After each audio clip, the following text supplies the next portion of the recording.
বিশ্বকাপে অংশ নিতে দুই ক্রিকেটারকে ছাড়াই যুক্তরাষ্ট্র ভ্রমণ করল শ্রীলঙ্কা। ভিসা জটিলতায় দলের সঙ্গী হতে পারেননি কুশল মেন্ডিস এবং আসিতা ফার্নান্দো। আর ব্রায়ান লারার পছন্দের 4 সেমিফাইনালিস্টের তালিকায় নেই পাকিস্তান, অস্ট্রেলিয়ার মতো পাওয়ার হাউস। টি-20 বিশ্বকাপের জন্য সবার আগে যুক্তরাষ্ট্রের পথে শ্রীলঙ্কা। তবে শেষ মিনিটে বিপাকে দ্বীপরাষ্ট্রটি। দলের দুই তারকা ক্রিকেটার কুশল মেন্ডিস ও আসিতা ফার্নান্দোকে ছাড়াই যেতে হচ্ছে বিশ্বকাপ শহরে। ভিসা জটিলতায় দলের সঙ্গী হতে পারেননি তারা, যদিও কলম্বোয় নিযুক্ত যুক্তরাষ্ট্রের রাষ্ট্রদূত আশ্বাস দিয়েছেন খুব শীঘ্রই এই সংকটের অবসান হবে।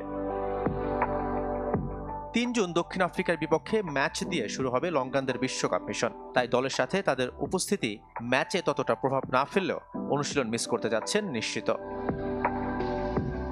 এরই মধ্যে আইপিএল ছেড়েছেন Jos Buttler, Liam Livingstone, Will Jacks ও রিস টপলি। সপ্তাহ শেষে ভারত ছাড়বেন বিশ্বকাপ স্কোয়াডে থাকা বাকি ইংলিশ ক্রিকেটাররাও।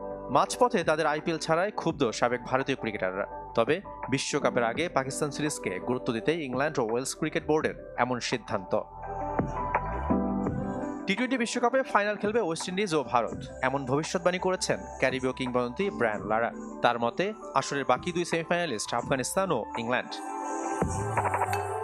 শাফায়েত মিদুল, চ্যানেল 24।